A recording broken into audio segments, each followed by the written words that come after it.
Terima kasih tak terhingga juga kami ucapkan pada Bapak Ketua MD BK.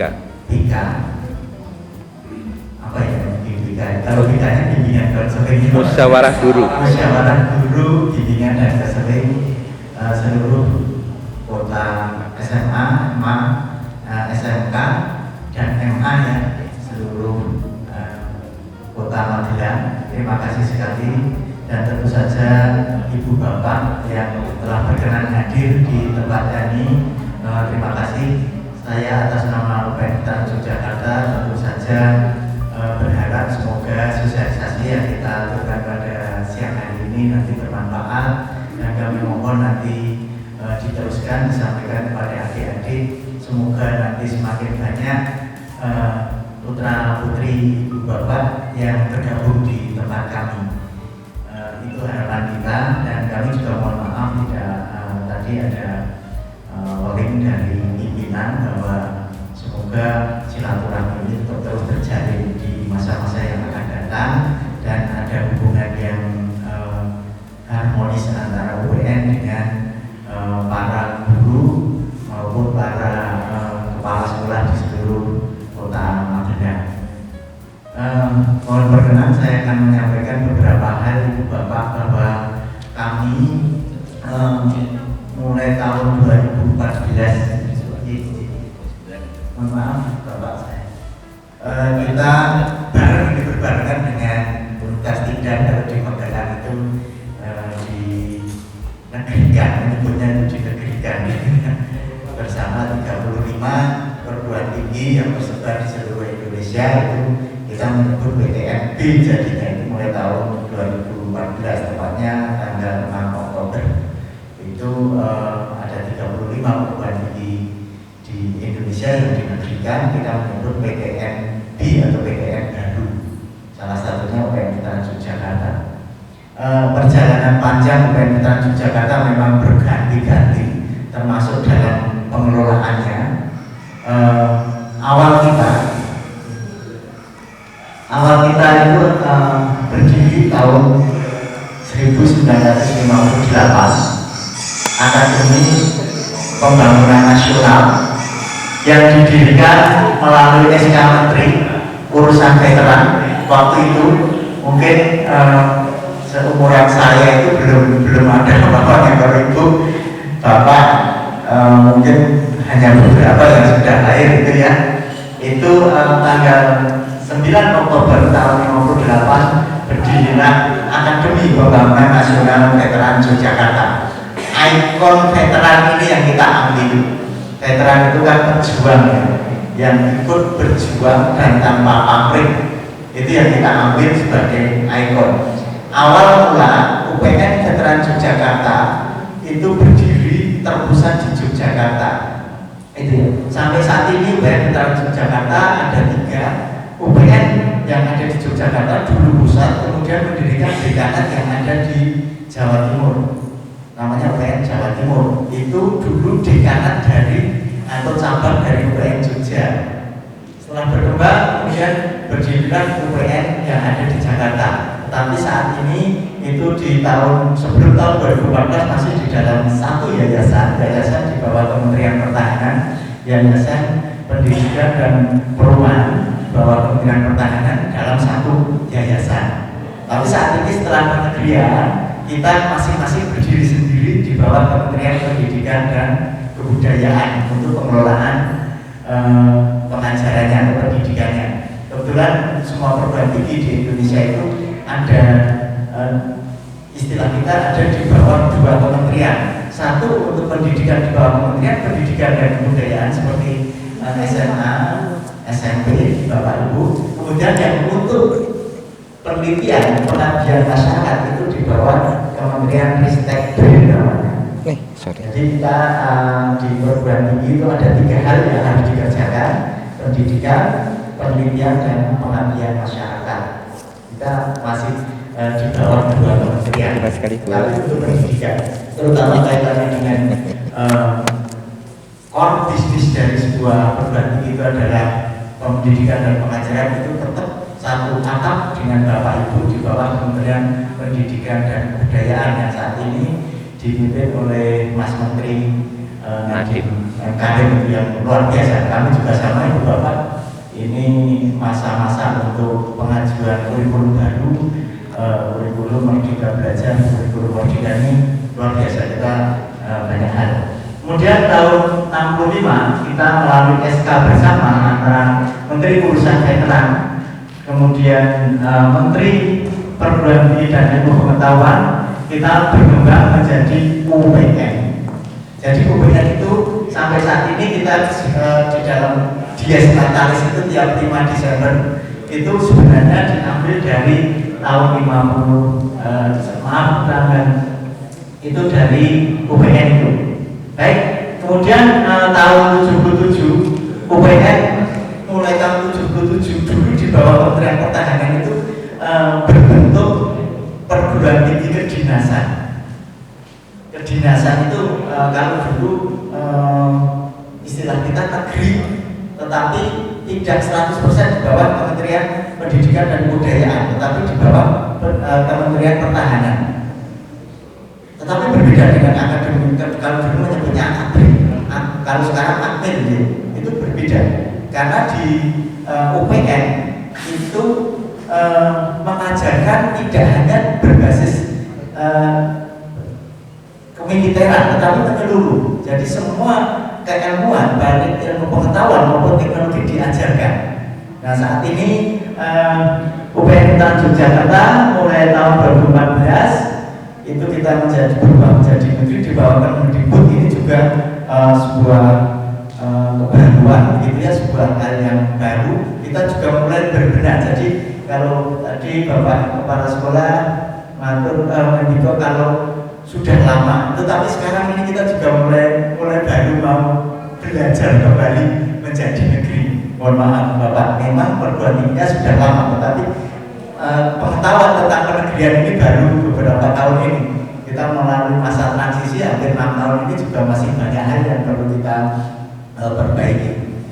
Itu step by step kita terus berbenah. Ini mulai tahun 2021 kita berharap bisa menjadi sebuah perguruan tinggi yang melalui pengelolaan badan layanan umum. Ini tentu akan, kita sudah berusaha ini sampai kemarin sore kita terus membuat proposalnya. Lanjut. Nah, lokasi kampus kita ada 2. Yang pertama kampus pusat itu ada di Ring Road Utara, itu kampus pusat. Kemudian sebelum kampus pusat ini dibangun, sebelumnya kita ada kampus yang dulu juga menjadi pusat sebelum dibangun di Ring Road, itu adalah di Janti atau di Jalan Babangsari. Itu kampus kita ada 2 tempat. Dan saat ini sebenarnya pengelolaan kampus itu masih di bawah dari Kementerian Pertahanan, tapi melalui keputusan bersama antara Menteri Pendidikan dan Kebudayaan dan Pertahanan bisa digunakan untuk kegiatan pendidikan di UPN Tanjung Jakarta. Kita mempunyai 5 fakultas, Ibu Bapak, mempunyai 21 program sarjana dan 1 program diploma, serta mempunyai 9 program magister dan 1 program doktor. 5 fakultas yang kita punyai, yang paling tua itu adalah Fakultas Teknologi Mineral atau biasa disingkat dengan FTM. Kemudian yang kedua adalah Fakultas Teknik Industri, dilanjut dengan Fakultas Ekonomi yang dulu sekarang menyebut Fakultas Ekonomi dan Bisnis sejak kementerian. Kemudian yang keempat adalah Fakultas Pertanian, diakhiri dengan Fakultas Ilmu Sosial dan Ilmu Politik atau biasa disebut FISIP. Memang yang tertua itu adalah Fakultas Teknologi Mineral dengan berbagai jurusan dan program studinya. Ini adalah ikonnya UPN, itu di FTM. Tapi bergesernya waktu sekarang yang mulai naik gitu ya, itu adalah Fakultas Teknik Industri, terutama di bidang teknologi informasi. Kemudian di Fakultas Fisik ini mulai tahun 2019 dan tahun 2020 ini mulai naik, itu adalah di bidang ilmu komunikasi dan humas atau hubungan masyarakat itu mulai beranjak naik. Sekarang ternyata tidak hanya Fakultas Teknologi Mineral yang sebagai favorit, tetapi sudah mulai menyebar ke seluruh fakultas yang ada di UPN. Baik, ini untuk Fakultas Teknologi Mineral mempunyai 7 program studi yang berjenjang S1 atau sarjana. Yang tertua adalah teknik geologi, semuanya ini terakreditasi A. Kemudian yang terbaru itu adalah teknik geomatika. Gabungan sebenarnya kurikulum yang ada di geomatika itu adalah penggabungan atau hibrid dari teknik informatika dengan teknik geologi. Jadi itu tergabung menjadi sebuah kurikulum baru di bawah Fakultas Teknologi Mineral adalah teknik geomatika, sehingga ini kita tuliskan terakreditasi itu adalah proses dalam akreditasi.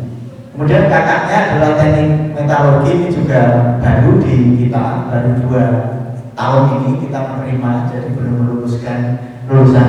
Selain itu teknik pertambangan, teknik geofisika dan perminyakan serta lingkungan itu sudah cukup lama, sehingga akreditasinya juga sudah cukup baik, yaitu A dan B. Lanjut Mbak. Baik, ini untuk yang di Fakultas Teknik Industri. Kenapa Pak kok ada Fakultas Teknik? Karena menurut nomenklatur yang ada di Kemenristek Dikti kemarin gitu ya, itu tidak boleh satu perguruan tinggi mempunyai 2 fakultas dengan nama yang sama, sehingga kita menyebut fakultasnya bukan Teknologi Industri tapi Fakultas Teknik Industri. Ada 4 program studi, yaitu teknik kimia, teknik industri, dan teknik informatika. Yang terbaru mulai tahun lalu, tahun 2019 kita buka adalah sistem informasi. Mbak. Kemudian untuk jurusan pertanian, fakultas pertanian kita mempunyai 3 jurusan, itu agribisnis, agroteknologi, dan tanah. Sementara untuk fakultas ekonomi dan bisnis, fakultas ilmu sosial dan ilmu politik itu ada 4 program studi, yaitu hubungan internasional, administrasi bisnis, ilmu komunikasi, dan hubungan masyarakat. Itu jadi di setiap masing-masing fakultas ada program studi baru. Yang terakhir adalah Fakultas Ekonomi dan Bisnis, itu ada 3 program studi berjenjang sarjana, yaitu manajemen, akuntansi, dan ekonomi pembangunan. Semuanya ini. Kemudian untuk jalur masuk di UPN Ketan Yogyakarta itu sama dengan perguruan tinggi lainnya, yaitu seleksi nasional masuk perguruan tinggi, atau kita biasa menyebut SNMPTN, atau ada yang meleset SNMPTN gitu. Itu yang sebagian besar itu terima kasih atas bantuan dari Bapak Ibu yang Bapak di Guru BK ini. Tahun ini agak berbeda dengan tahun lalu, ini tambah pekerjaan dari Bapak untuk pemeringkatannya. Terima kasih sekali, sehingga kami di perguruan tinggi maupun di tingkat pusat di ATMPT bisa terbantu cukup banyak. Kemudian yang kedua adalah SBMPTN, seleksi bersama masuk perguruan tinggi negeri, yang tahun 2019 itu didasarkan dari nilai UTBK. Tahun 2020 tetapi tidak dilakukan secara berbeda kalau waktunya. Kalau tahun ini bareng antara UTBK dengan SBMPTN itu dilakukan secara seleksi bersama. Kemudian yang terakhir adalah seleksi lainnya, atau menyebutnya adalah seleksi mandiri UPN Trans Yogyakarta. Itu yang kita lakukan melalui 3 jalur itu. Jadi untuk SNMPTN saya ambil dari tahun lalu, karena tahun ini belum di launch dari ATMPT di Bapak. Jadi nanti setelah rencana kita mungkin ini di awal-awal tahun, semoga pandemi segera berlalu gitu ya, itu nanti Ibu Bapak sudah mulai bekerja kembali gitu ya, untuk menyeleksi adik-adik yang akan lulus tahun 2021 besok untuk mengukur pemeringkatan. Itu kira lebih seperti ini, sampai nanti diakhiri di hasil seleksi itu akan diumumkan biasanya antara bulan akhir Maret atau awal April, itu akan diumumkan. Kemudian saya kira next Mbak.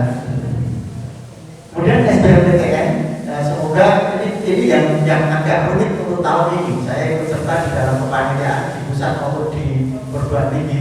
Itu dinamis sekali waktunya, termasuk juga untuk materi yang diujikan. Tahun ini untuk UTBK sebagai dasar penilaian SBMPTN itu hanya menggunakan tes potensi skolastik. Ini yang agak kemarin memang cukup jadi perdebatan, termasuk di forum rektor, gitu ya. Apakah tahun depan, tahun 2021 ini masih dipertahankan dengan tes potensi skolastik saja, gitu ya. Tetapi ini masih dirumuskan di tingkat pusat antara forum rektor dengan kepanitiaan di LTMTT.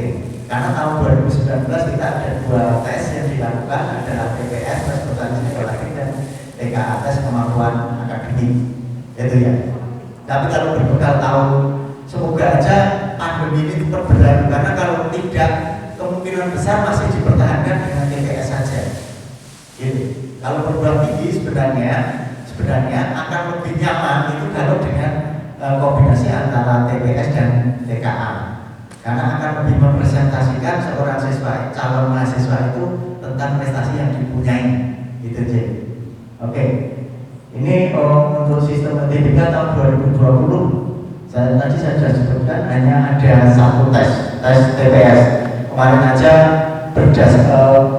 berkaitan dengan waktu itu berubah sangat dinamis Bu. Jadi seminggu ini dalam 1 hari tes kita rencanakan 4 sesi.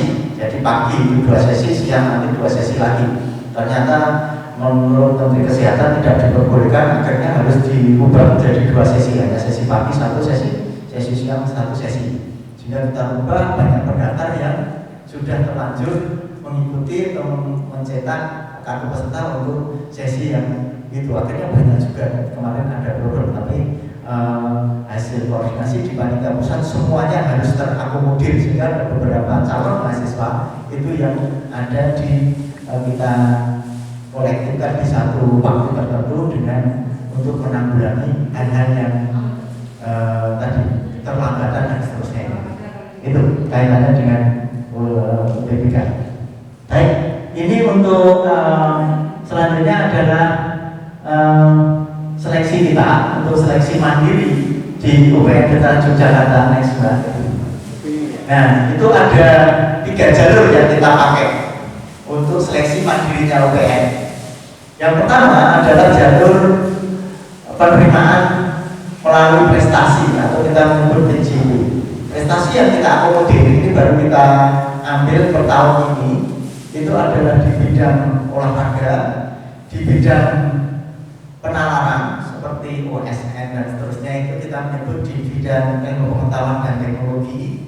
Kemudian yang ketiga adalah di bidang keagamaan, mungkin juara MTV atau mungkin juara apa ya, kalau di yang Puspawarami gitu ya, itu yang ada di agama Kristen Katolik gitu, Puspawarami ya. Dan mungkin juga Hafiz itu juga kita akomodir gitu ya, di bidang keagamaan, termasuk juga prestasi di bidang seni itu juga kita berikan slot khusus untuk prestasi untuk penerimaan di jalur mandiri. Yang kedua adalah penerimaan di jalur nilai UTBK. Jadi mulai tahun ini kita terapkan bahwa siswa yang sudah mempunyai nilai UTBK di tahun berjalan boleh mendaftar di kita di UPN itu tanpa melalui tes, itu ya.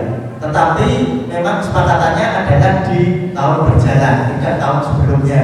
Karena tahun 2019 kemarin juga sudah ikut UTBK dan untuk data nilai itu tidak bisa diakomodir tanpa melalui tes. Jadi nilai itu nanti langsung kita konfirmasikan ke LTMTT juga, meskipun masing-masing siswa yang mendaftar itu kan kalau tahun ini bareng dengan SBM itu kadang-kadang nilainya belum bisa langsung direkod gitu ya. Tapi kita punya akses langsung ke LTMTT, mendaftar dengan nomor ini bisa kita akses dari LTMTT.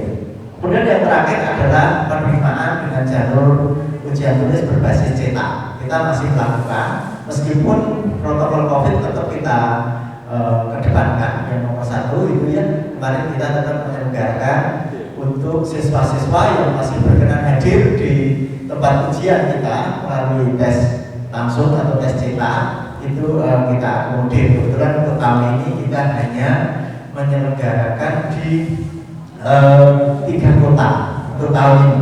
Biasanya kita menyelenggarakan di 7 kota, tapi untuk tahun ini kita hanya menyelenggarakan di Jogja, Semarang, dan Purwokerto untuk tahun ini.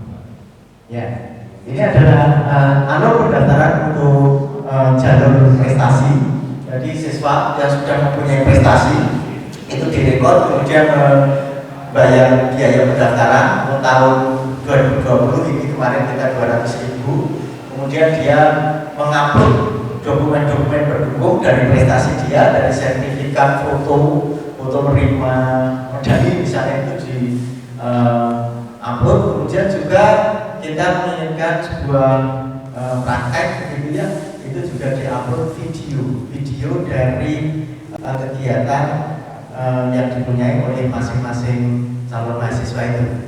Dari situ kemudian melalui informasi semuanya ini berbasis online atau daring, siswa itu akan mendapatkan informasi kapan akan melakukan tes wawancara, dan tes wawancara dilakukan oleh orang yang betul-betul atau selektor yang betul-betul mengetahui tentang bidang itu. Makanya kemarin misalnya di bidang pencaksilat itu kita ambil di Jogja itu untuk ketua kelompok pencaksilat di Jogja itu siapa gitu.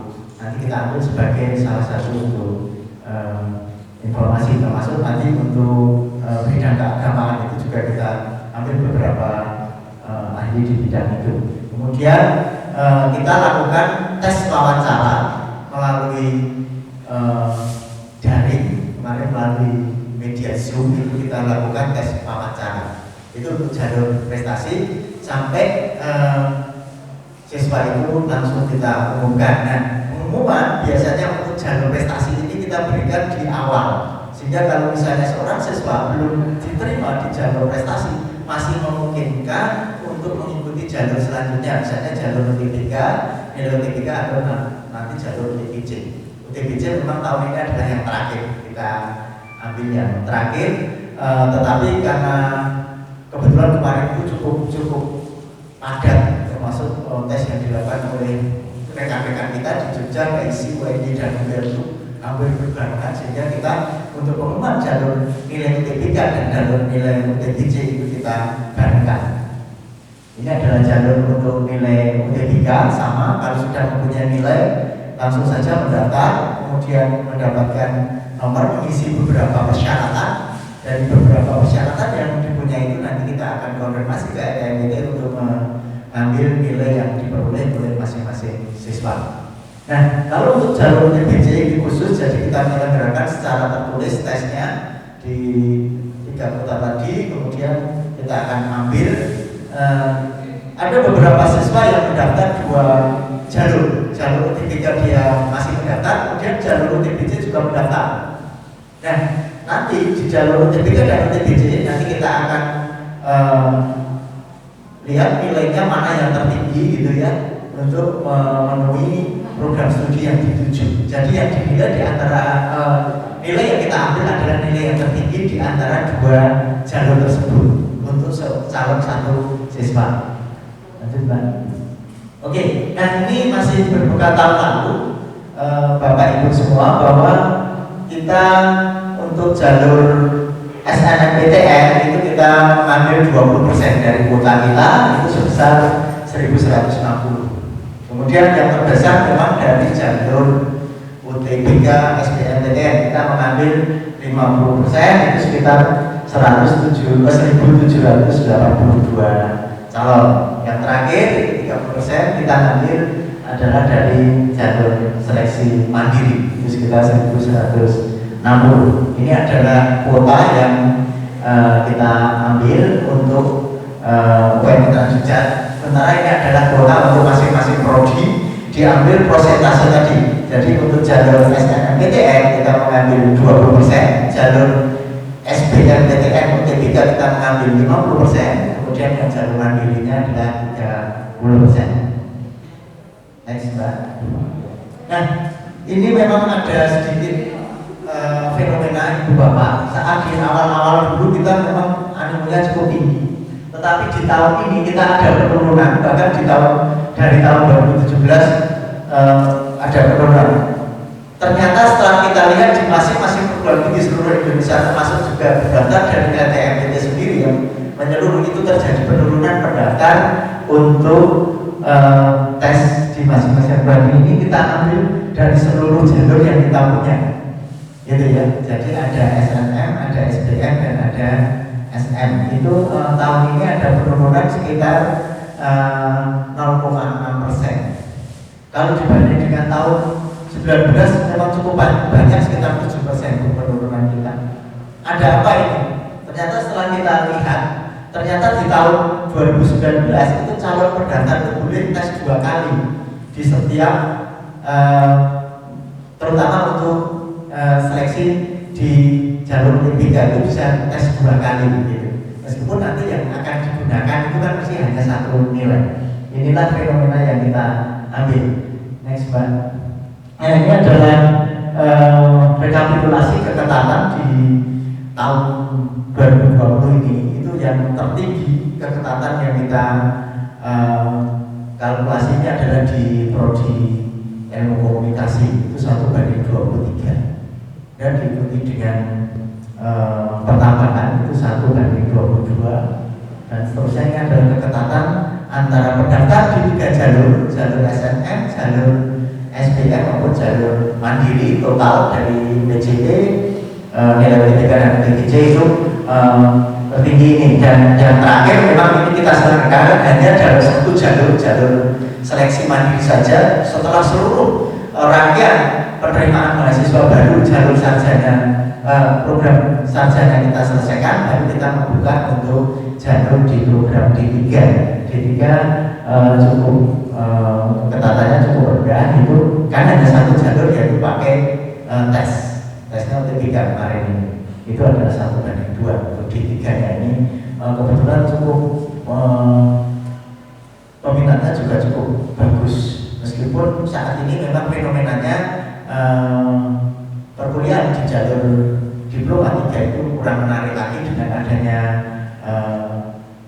program-program politeknik seperti vokasi. Itu cukup lebih menarik dengan D4, sehingga kita punya wacana ini nanti D3 UTN akan ditambah, diangkat menjadi program vokasi dengan menambah beberapa program studi lagi. Ini baru dalam tahap pembicaraan kemarin untuk dirumuskan lebih lanjut. Mbak. Ini UKT UPN Veteran Yogyakarta kita bagi menjadi 8 tingkat.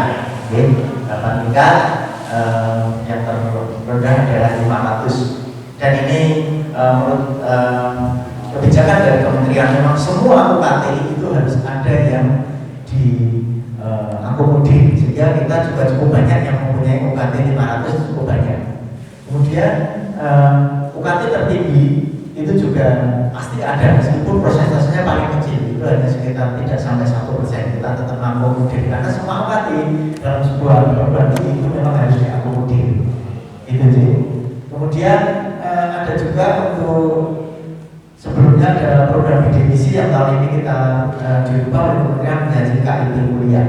Itu juga kita tahun ini menerima sekitar 750-an, tepatnya sekitar berapa itu, sekitar 750-an untuk mahasiswa di program KIPK atau KIP kuliah.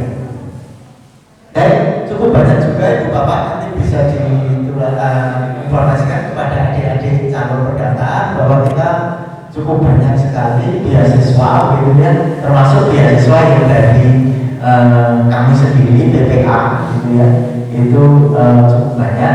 Ada yang paling menarik adalah beasiswa dari beberapa perusahaan, di mana perusahaan itu sudah cukup bonafit dan banyak alumni yang ada di perusahaan tersebut, terutama perusahaan-perusahaan pertambangan dan perminyakan itu cukup banyak menyumbangkan beasiswa untuk UPN Veteran Yogyakarta. Gitu, ini kaitan dengan sangat relevan dengan kurikulum terbaru, kurikulum Merdeka Belajar belajar dalam pertukaran, meskipun kita sudah melakukan cukup banyak siswa-siswa kita, meskipun melalui seleksi yang cukup ketat itu untuk bisa bertukar pelajar dengan mahasiswa dengan luar negeri lain yang ada di Jepang, di Malaysia, Vietnam, Filipina, Hungaria, Cekoslovakia itu juga cukup banyak. Ini masih dirintis sekarang untuk Korea. Dengan Korea ini masih dirintis di kantor urusan internasional. Kita punya kantor urusan internasional yang merintis kerjasama dengan perguruan tinggi maupun perusahaan-perusahaan di luar negeri. Alumni kita juga cukup banyak. Ini data tahun lalu, Ibu Bapak, mohon maaf, tahun ini belum kita ubah karena setiap wisuda itu sekitar antara 600 sampai 1.500 wisudawan kita. Sementara dalam di UPN Veteran Jakarta itu jumlah wisudanya per tahunnya ada 3 kali. Jadi, nah ini salah satunya adalah Bapak Gatot Aryono, itu Dirjen Minerba yang sudah pensiun, ini baru kemarin pensiun. Kemudian ada Pak Milawarman dan Bapak Sujanto, itu juga alumni UPN, dan cukup banyak sebenarnya dari Magelang ini yang kuliah di kita. Meskipun kita lihat kemarin persentase terbesar untuk Jawa Tengah itu masih terbesar, mengalahkan dengan Yogyakarta kalau kita berbicara satu provinsi. Tetapi yang terbanyak untuk tingkat 2 itu adalah dari Klaten. Klaten ternyata banyak yang dari UPN. Itu tertinggi. Magelang saya nggak merekod, tapi Klaten itu bisa mengalahkan Bantul gitu ya. Yang terbanyak memang masih Sleman itu cukup banyak yang kuliah di kami. Itu ini adalah Bapak Wakil Gubernur Jogja, itu juga dari UPN.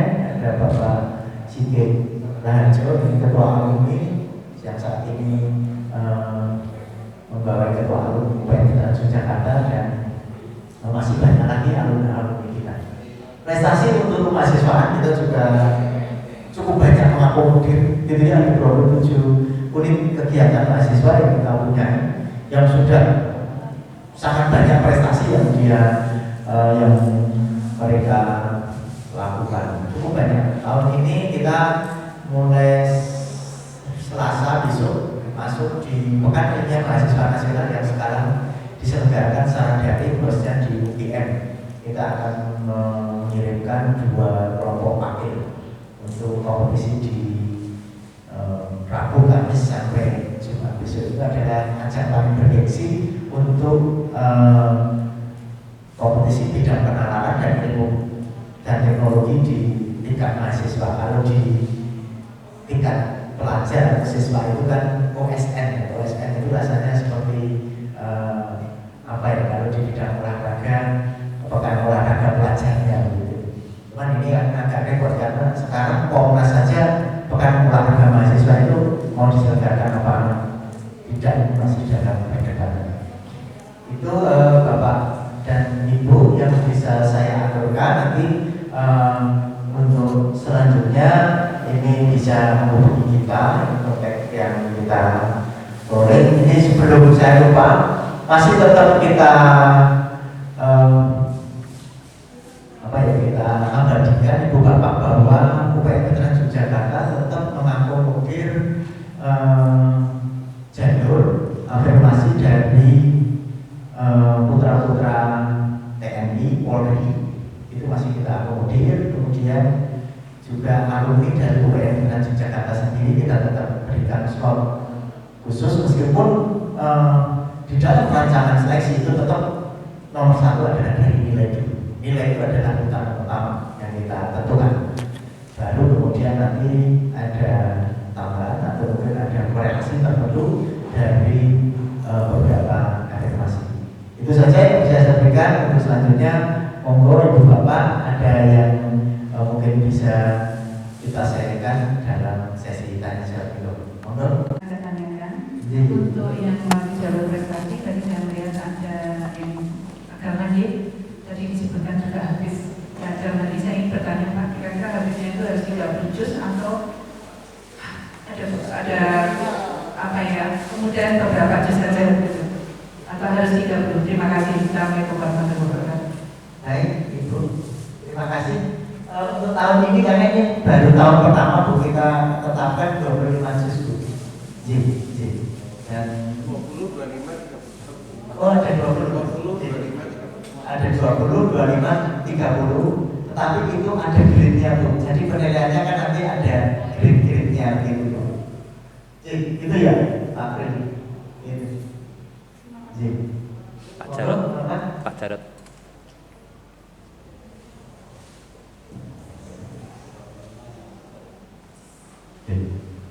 Terima kasih Bapak untuk informasi yang sudah diberikan, semoga bermanfaat. Ada satu pertanyaan untuk SNMPTN yang sering ditanyakan oleh siswa. Nah, dasar untuk siswa itu bisa diterima di SNMPTN ini apa? Itu yang sering ditanyakan dan kami kesulitan menjawab.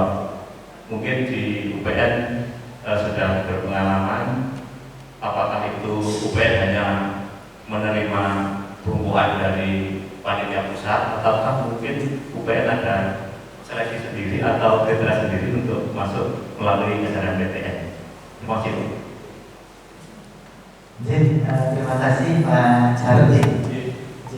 Ini pertanyaan klasik Pak. Jadi setiap kita lakukan sosialisasi selalu karena guru BK itu kan juga harus punya dasar yang kuat untuk menjawab di siswa gitu. Memang di perguruan tinggi negeri itu punya kewenangan untuk menyeleksi di jalur SNMPTN. Jadi cuman memang seleksi kita adalah nilai yang diupload itu dari semester 1 sampai semester 5 itu yang diupload itu yang kita ranking. Jadi rankingnya tidak bentuk angka, tidak bentuk angka, kecuali nanti plus prestasi di luar akademik itu kita berikan angka. Misalnya untuk prestasi yang tingkat internasional itu nanti ada korelasi angkanya. Saya tidak usah menyebutkan angka. Kemudian nanti ada korelasi lagi untuk tingkat nasional juara 1, juara 2, dan 3 dan seterusnya. Itu yang kita verifikasi Pak. Tapi untuk nilai itu tidak Pak. Nilai itu ada di pusat. Itu.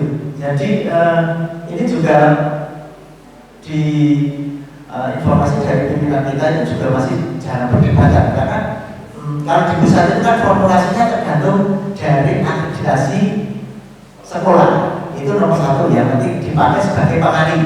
Kemudian baru nilai di mata pelajaran tertentu itu juga nanti akan dikorelasi melalui formulasi di pusat. Kita nggak tahu kebetulan formulasi. Yang kita verifikasi untuk setiap tahun itu adalah sertifikat pendukung. Itu yang kita verifikasi di perguruan tinggi. Nah, Pak, yang setahu saya yang saya juga lakukan di perguruan tinggi kami itu Pak. Nah, kami juga menginformasikan memang berat coba itu di guru BK saat ditanya peserta yang punya prestasi tinggi kebetulan kok tidak diterima, kebetulan yang prestasinya nyun sewu agak di bawahnya kok diterima, ini gimana ini gitu. Nah, itu yang memang agak berat menjawabnya Bapak. Saya tahu itu, tetapi mungkin sedikit saya ini gitu. Kebetulan saya juga mengamati memang prestasi untuk di jalur SNMPTN itu yang kita amati itu memang ternyata tidak seharapan kita gitu ya. Dulu kan persentasenya tertinggi Bu, jadi 30% kita ambil sehingga tahun ini kan diturunkan dari tingkat pusat maksimal 20%. Itu prestasi yang dipunyai oleh siswa itu ternyata ya kadang-kadang tidak linear, maksudnya tidak terus berlanjut di perguruan tinggi, sehingga kita kurangi. Yang kedua, saat kita akan menyeleksi sekolah-sekolah yang nyun sewu di gampang aja di luar Jawa dengan di Jawa itu kan agak susah kita akan membandingkan begitu Ibu Bapak. Di sana itu mungkin nilai 9 itu sudah biasa. Di sini nilai 8 itu dilakukan melalui susah payah, usaha yang luar biasa gitu. Nah itu juga kalau hanya dibandingkan dihubungkan dari akreditasi sekolah itu rasanya juga saya kira perlu ada grid yang lebih bobot, yang lebih detail lagi. Akreditasi A untuk siapa, akreditasi A untuk siapa. Jadi A mungkin nanti akan dipecah lagi, tidak langsung A saja, tapi mungkin kaitannya dengan bobot untuk daerah. Jadi ini asalnya dari daerah. Itu saya kira cukup. Tapi ini hanya bisa kita masukkan sebagai masukan ke panitia pusat, Bapak, karena semua kewenangan untuk seleksi nasional itu ada di pusat dan kita kewenangannya adalah itu saja. Termasuk di UPN itu ada satu prestasi yang kita anggap sebuah prestasi lebih, itu adalah dari sertifikat yang sifatnya beda negara, Pak. Kita akan beri meskipun hanya peserta. Contoh misalnya ikut paskibraka, itu kita akan berikan nilai tambah. Karena di UPN memang perguruan tinggi kita menganut pahamnya paham bela negara dan kedinasan itu pertahanan itu kita tambahkan. Misalnya salah satu contoh misalnya pramuka itu aja kita masih bisa tambahkan karena itu sifatnya nasionalis itu. Saya kira itu Pak jalan yang bisa saya jawab. Jadi informasi tidak hanya dari sekolah, Betul. dari lembaga bimbingan menantu bagi kami. Misalnya teknik sipil, nanti ada batas matematika harus sekian, spesifikasi itu yang kadang-kadang mengatakan kami. Sehingga dari kami sendiri kadang-kadang malah kalah sebenarnya dengan dari lembaga-lembaga yang Luar biasa Pak. Apalagi dengan bentuk tes potensi skolastik itu, saya itu merasa bahwa kinerja ibu bapak itu kan sekarang jadi di ukuran anak-anak kan jadi hanya untuk UN saja. Kalau untuk masuk perguruan tinggi kan yang penting saya akan lebih cocok dengan bimbel tertentu gitu. Nah ini semoga tingkat pusat juga melihat fenomena ini gitu sih. Karena sekarang luar biasa Pak. Bimbel itu kami itu kemarin di lawannya malah sekarang bukan guru, bukan sekolah tapi bimbel. Baru keluar hari pertama, hari kedua sudah anak-anak itu sudah punya soal untuk hari itu. Biasa ini dari mana ya? Sehingga kita saat merumuskan karena kan sudah diacak oleh sistemnya. Kalau itu keluar nanti juga kita nggak tahu gitu. Dan apa yang terjadi di fenomena yang baru lagi, ternyata ada beberapa hal bahwa yang tes belakangan itu nilainya lebih bagus daripada yang depan-depan itu kan juga waduh gitu. Ya, saya kira itu Pak. Mari kita bareng-bareng untuk ya artinya memberi pengertian kepada karena kita yang lebih banyak berhubungan. Kalau bimbel mereka sudah merdeka silahkan aku apa-apa, tapi kita bersatu padu untuk memberikan pengetahuan kepada adik-adik kita bahwa kompetensi yang terpenting itu adalah bagaimana bisa menguasai bidang-bidang yang sekarang diajarkan ini. Saya yakin kalau akademiknya bagus, TPS-nya juga pasti bagus. Itu yang saya yakin. Terima kasih. Monggo saya kasih Bu. Cipu. Assalamualaikum warahmatullahi wabarakatuh. Sebelumnya saya mohon maaf karena baru saja datang Pak. Ya Pak. Salah apa? Grade-nya tadi nama.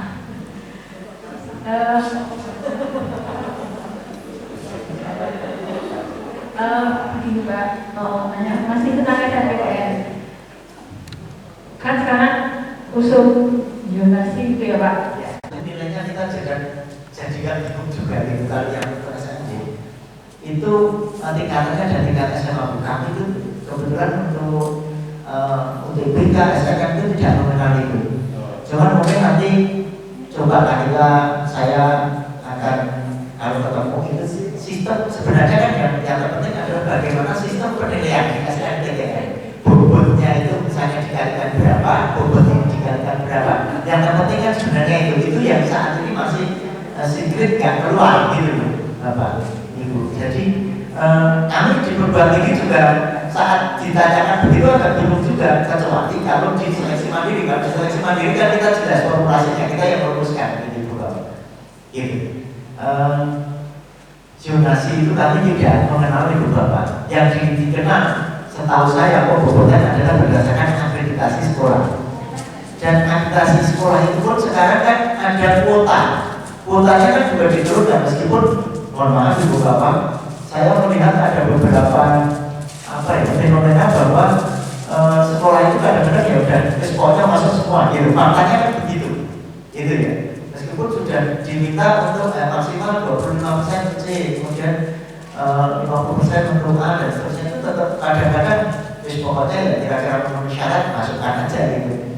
Itu yang tahun lalu kan semua diserahkan ke pusat, sehingga menurut saya tugas ibu bapak itu agak ringan juga tahun lalu. Tahun ini kan pemeringkatan diserahkan ke masing-masing sekolah, ini yang agak berat gitu ya.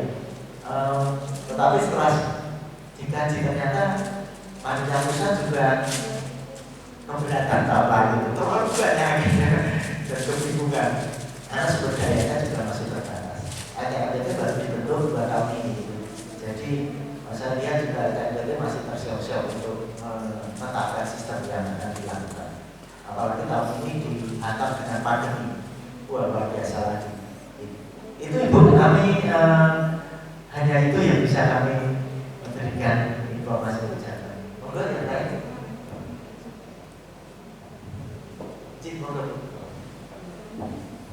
Terima kasih atas waktunya.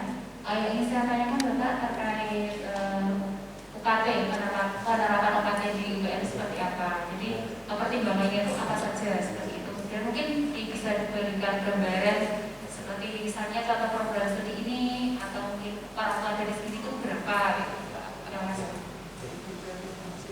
Baik, terima kasih. Pertanyaannya Ibu Bapak. Gini Bu, kalau di UKT kita itu dasar untuk penentuannya itu adalah yang pertama adalah biaya selama mengikuti perkuliahan di tempat kita. Itu kita rekod semuanya dari awal sampai akhir yang kaitannya dengan akademik, kegiatan akademik, misalnya kayak praktikum, kayak KKL, kayak mungkin ini perlu tambahan untuk wisuda, untuk macam-macam itu kita kalkulasi seluruhnya. Kemudian dari hasil kalkulasi itu kita ambil misalnya itu ada di titik tengah, baru nanti kita sesuaikan dibagi menjadi 8 grade atau Ibu Bapak. Jadi nanti akan ada deviasi. Nah, deviasi ini ya kita akan tambahkan di masing-masing grade-nya. Gitu. Nah, grade ini nanti akan mempengaruhi dari yang kita syaratkan di dalam pengajuan UKT. Pengajuan UKT itu misalnya kayak nanti seperti pembayaran listrik, pembayaran pulsa, kayaknya ada itu.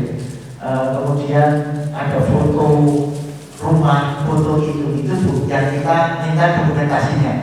Sebenarnya kemudian baru ditentukan dari hasil itu penghasilan orang tua dan seterusnya itu.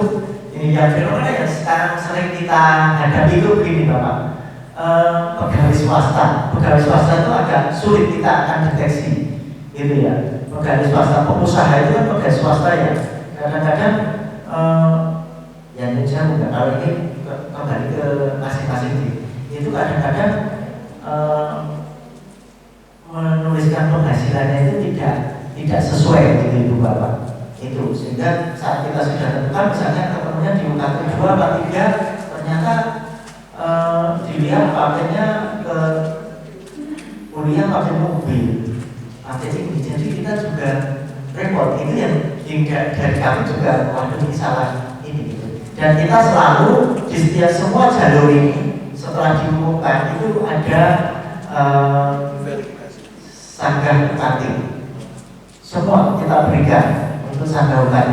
Jadi kalau sudah ditentukan itu nanti memang tahun ini tidak dilakukan wawancara. Tahun-tahun sebelumnya selalu diminta untuk hadir ke UPN kemudian dilakukan wawancara. Tapi untuk tahun ini karena kondisi seperti ini kita tidak melakukan wawancara, langsung kita verifikasi lagi dokumen yang sudah dikirimkan. Kemudian kalau memang turun langsung diturunkan berapa grade atau mungkin tetap. Tetapi kalau naik jarang terjadi naik itu, Bapak. Saya kira itu Ibu untuk tentang sedikit Pak, saya tak nambah sedikit. Pertanyaan terkait dengan pemeringkatan agak menarik sedikit. Di kami itu karena ada ketentuan bahwa kalau siswa diterima SNMPTN wajib dijalani, kalau tidak dijalani maka risikonya kena blacklist. Nah, sehingga kami membuat pemikiran, misalnya pemeringkatan anak siswa sebelum pendaftaran SNPTN biasanya kami mengedarkan angket, Pak. Kami mendata apakah yang berminat ke sekolah kedinasan, yang berminat bekerja dan sebagainya, sehingga kami memilah-milah. Kalau memang siswa tersebut kebetulan peringkatnya bagus, tapi dia minatnya ke sekolah kedinasan, daripada dia nanti mendaftar iseng-iseng di SNPTN diterima dan ditinggalkan, tentu risiko. Sehingga peringkatnya bagus karena tidak minat SNPTN, saya anulir, ditaruh di peringkat bawah, apakah boleh, Pak? Itu pertanyaan pertama. Kemudian apakah di di UPN apakah ada blacklist untuk siswa yang meninggalkan SNPTN? Terima kasih. Baik, terima kasih Bapak. Ini sering terjadi, tetapi memang per tahun ini bahwa semua siswa yang sudah mendaftar di SNPTN yang diterima tidak akan bisa mendaftar di SBMPTN. Gitu. Kalau UTBK boleh, kalau saya tes lah, saya pengen lihat kemampuan saya berapa, boleh sekarang. Tetapi kalau mendaftar SBM tidak boleh, atau langsung di-blok karena satu akun. Kalau akunnya nanti masuk lagi pasti akan di-blok. Ini sudah diterima di sini. Cuma yang belum kita deteksi itu adalah yang untuk kedinasan, institusi kedinasan.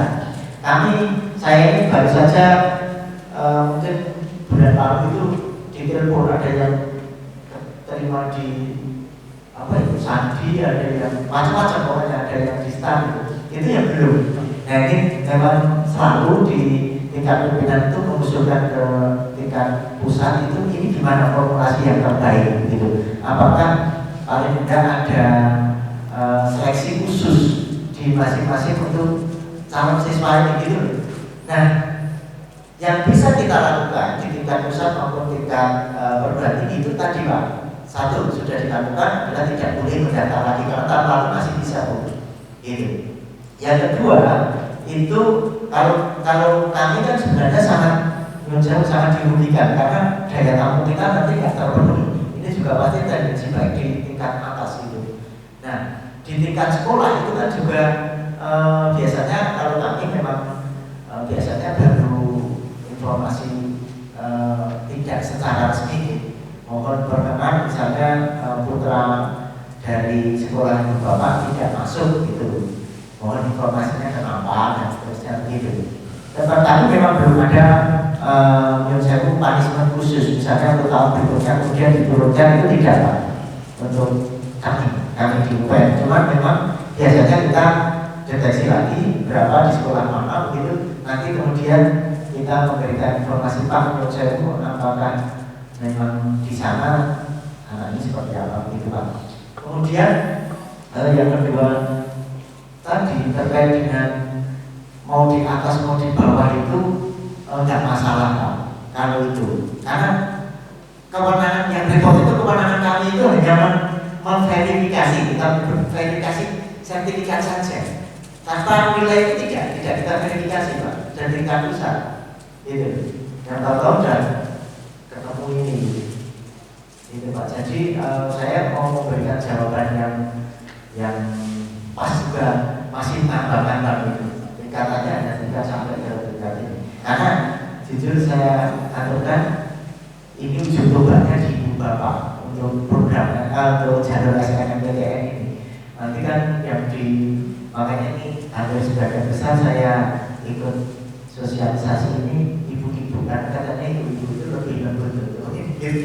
Kalau guru-guru BK biasanya ibu-ibu, makanya saya tahu banget sama bapak-bapak itu pasti hatinya lembut. Lebih lembut daripada yang lain juga. Ada bapak itu luar biasa, berarti sahabat-sahabat di mana-mana yang banyak ya Pak, itu sebagian besar ya 78% ibu-ibu. Itu makanya kemarin kita di salah satu SMA di Jogja itu juga Pak, sekarang dikembalikan seperti tahun lalu aja. Kita hanya nyetorkan mana yang berprestasi untuk selanjutnya monggo lah dibanding yang pusat yang memeringkatkan banyak pusat kota seluruh Indonesia. Karena kemarin kita karena ini baru awal pertama kali kita menggunakan KIPK ya Pak, itu kan harus ada surat dari dinas sosial dan seterusnya. Kita repot sekali hanya ngurusin dia bidang itu. Kenapa? Karena anak itu sudah daftar, tapi belum menggunakan KIP kuliah karena masih dalam proses. Itu kan sekitar ada yang 3 bulan, ada 6 bulan. Tahu-tahu setelah diterima saya itu KIP kuliah Pak. Waduh, sudah daftar belum? Akhirnya harus masuk ke sistem dulu kan Pak. Itu kan harus masuk ke sistem. Makanya ada perpanjangan waktu itu kemarin sekitar 2-3 hari untuk mengakomodir karena yang saya beberapa kali yang namanya KIP kuliah memang baik negara maupun semua perguruan tinggi diwajibkan untuk menerima itu. Kalau nilainya bagus. Dan kalau berhitung ya, Ibu Bapak teman saya, kalau ini kita berhitung tentang UKT, kami lebih bahagia menerima KIP kuliah daripada yang UKT 500 juta. Karena semua dari pusat lebih banyak sebenarnya. Tapi kita wajib Pak. Makanya kalau kita tidak terpenuhi, kita verifikasi ulang untuk yang UKT 500 sama 1 juta. Kita verifikasi ulang. Kamu benar-benar 500, tolong siapkan dokumen-dokumen ini betul enggak itu sampai yang detail seperti orang daftar KIP itu. Kemudian kita akan akuisisi menjadi KIP kuliah. Itu untuk memenuhi target tadi. Itu yang kita lakukan itu sehingga yang bahagia mereka Pak sekarang saya jadi nggak bayar 1 juta ya. Ya. Karena dia akuisisi ke KIP kuliah. Tapi nanti syaratnya langsung ke itu, langsung dia harus segera ke dinas sosial untuk ngurus surat-surat. Kita punya akses untuk melakukan itu. Itu apa? Saya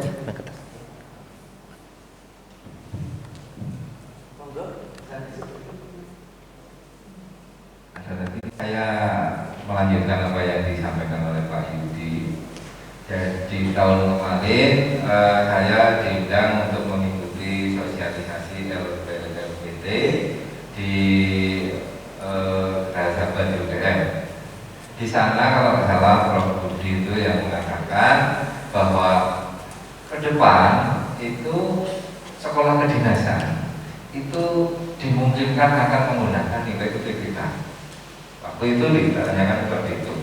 Nah, kalau memang ini betul-betul terjadi, itu kami yang di sekolah ini sangat senang Pak, karena sudah ada link antara kedinasan dengan Mendiktilah itu untuk perguruan tinggi, sehingga tidak ada anak yang mungkin mundur kemudian pindah ke kedinasan. Karena sekolah kami Pak di sini itu sering mendapatkan surat cinta Pak. Jadi karena banyak yang melarikan diri dan mem-PHP universitas, sehingga lari ke kedinasan. Nah, kalau itu nanti bisa terjadi, mudah-mudahan melalui UPN ini bisa menyampaikan langsung untuk ke atas, supaya sistem itu mungkin perlu ada sinkronisasi lah, istilahnya misalkan anak yang memang sudah diterima di satu universitas tertentu, mungkin kalau mendaftar kedinasan, di sana kedinasan punya datanya. Oh, ini anak sudah diterima, bisa ada lain sebagainya lah misalkan. Sehingga kami-kami yang di lapangan itu lebih mudah untuk mengarahkan anak. Walaupun memang itu hak pribadi dari anak tentang masa depannya, tetapi yang salah itu sebetulnya anaknya. Tapi sekolah yang kena getahnya Pak, kami yang disurati terus gitu kan. Nah, untuk tahun ini kami agak lega karena STAN itu tidak melakukan membuka pendaftaran. Jadi kami tidak akan disurati lagi gitu. Sudah. Nah, itu yang pertama Bapak ya. Mudah-mudahan lewat UPN ini bisa memberikan katakanlah usulan ke atas tentang sinkronisasi antara sekolah kedinasan dan universitas secara umum. Kemudian yang kedua Bapak, tentang masalah KIP kuliah. Untuk di lapangan, sebetulnya KIP kuliah itu tidak semuanya itu tepat sasaran. Antara yang anak yang memiliki kartu KIP dan yang tidak memiliki kartu KIP. Nah, kami beberapa waktu kemarin yang lalu yang sudah mulai pendaftaran awal tentang KIP kuliah, dari pusat itu alurnya sudah jelas sekali Pak, cara pengurusan KIP kuliah dan lain sebagainya. Tetapi anak yang tidak punya KIP kuliah kan sebetulnya dan itu berhak pengen mendaftar, ingin mencoba membuat itu, mencoba mendaftar lewat jalur KIP kuliah. Ternyata mulai dari kelurahan kemudian sampai ke dinas sosial di sana sama sekali tidak ada kejelasan, malah suruh mengembalikan ke sekolah. Padahal sekolah tidak mempunyai hak kewenangan untuk untuk mengusulkan pembuatan kartu KIP. Kalau beasiswanya iya KIP, tapi kalau kartunya kan tidak. Nah, ini yang sering menjadi benturan kami, Pak. Hanya kemarin, setahu saya, kebetulan siswa saya itu ada yang diterima juga di universitas tertentu itu dia membuka bukan KIP kuliah, tetapi lewat jalur siswa yang tidak mampu. Dia tidak punya KIP tapi bisa sampai 0 rupiah. Apakah di UGM juga ada seperti itu, Pak? Oke, terima kasih. Ada perubahan yang untuk kedinasan sebenarnya fenomena sudah cukup lama, Pak. Cuma kalau sudah masuk ke kembali lagi kembali karena ada brand karena memang jalurnya jalur khusus gitu. Seleksinya saya tidak perlu pakai itu kok, saya seleksinya tidak. Ya udah, ini kami kemarin ada apa ya, kayak politeknik intelijen juga sama. Sudah kita terima, terus tidak, kemudian ada yang dari Sandi. Makanya ini menyebutnya kemarin kalau di panitia pusat itu LTMPT, makanya lembaga tes masuk perguruan tinggi. Kok nggak ada M-nya? Padahal ini kan yang memakai M semua, nanti mungkin dipakai dengan perguruan tinggi lain ya kan negeri itu. Makanya tetap dipertahankan perguruan tinggi, tidak pakai M. Kan harusnya itu pakai M. Jadi saya pas akan kami usulkan pada nanti mungkin itu perlu koordinasi ke berbagai macam kementerian, Pak. Karena itu yang membawa kan berbagai macam kementerian. Itu yang kadang-kadang timbul berdana. Ada yang saya butuhkan, saya menyebutnya egoisme dari masing-masing kementerian. Itu. Kemudian terkait dengan KIP memang kita tidak ada khusus, Pak, untuk yang mau. Yang kita selalu berikan itu adalah dengan UKT terendah 500 gitu. Itu 500 itu pasti ada dan tidak hanya sedikit gitu, prosentanya cukup panjang. Tapi ini juga biasanya kita kita buat slot untuk menutupi KIP yang tidak terpenuhi. Karena kita kan pasti punya kesehatan setiap tahun, misalnya sekarang kita 750 harus diterima di UPN. Kadang-kadang kuota itu tidak terpenuhi, Pak. Makanya yang 500 tadi kita panggil masing-masing. Kemudian saya akan akuisisi menjadi KIP kuliah. Nah, tapi itu tadi dasarnya tetap dasar rekomendasi yang pertama, dokumen yang diserahkan pertama tadi ada penghasilan orang tua, ada